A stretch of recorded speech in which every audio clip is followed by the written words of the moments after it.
Nicholas, is it right? Yes. Okay. This is a video for people who are interested in the maps and the psychedelic in Russia mostly. Okay. So can you tell about yourself and your past to psychedelic research? Okay.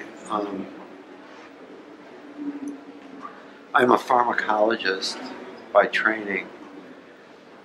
I received my PhD in pharmacology from the University of Wisconsin.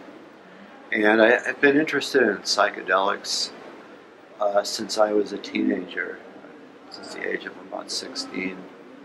So it goes back a number of years. And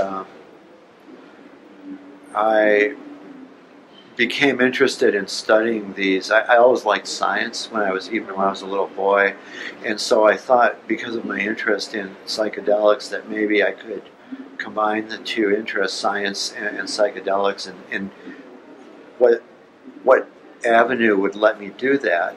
And I came up, with pharmacology because it's the science of drug action, and I was interested in how these materials worked to produce the changes that they produce in people's thinking and feelings.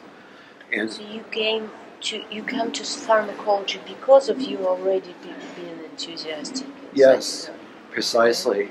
When I was a little boy, I wanted to study physics, which I still like a lot, but it was my interest in psychedelics that brought me to pharmacology. Exactly right. Yeah. And so initially I approached actually Sasa Shulgin.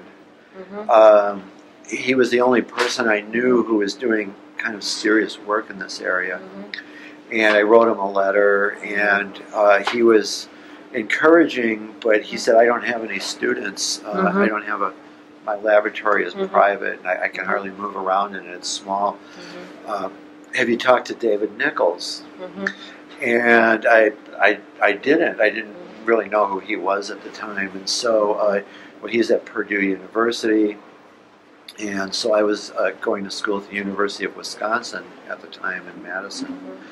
And so I contacted Dave Nichols, and he was doing work with psychedelics, science, publishing in scientific journals.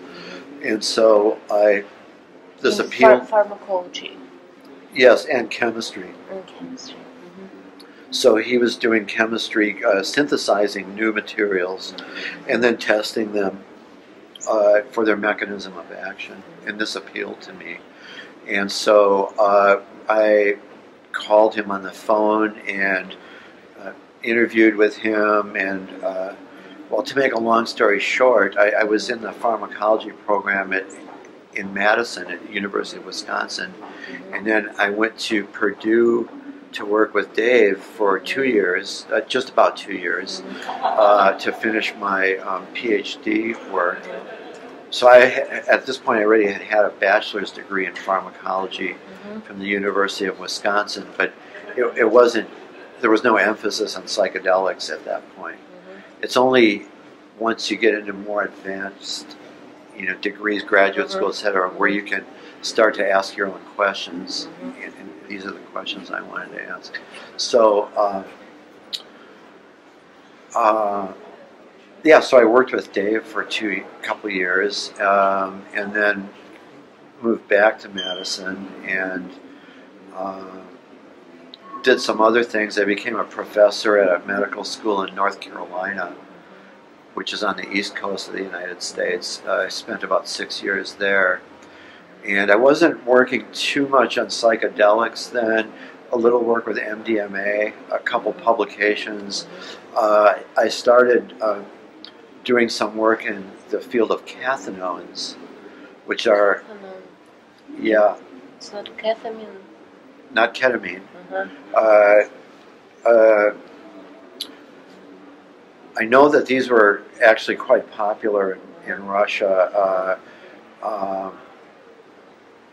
I can't remember what they were called there, though, but they're basically stimulants, amphetamine-like stimulants. Cathinone itself is a natural product, and it comes out of this bush that grows in like Ethiopia, and Somalia, Yemen, in the eastern part of Africa, called khat, Khat, khat bush, and people chew the leaves as a mild stimulant.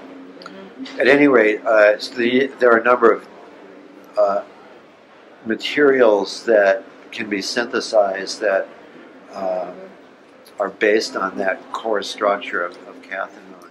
So I spent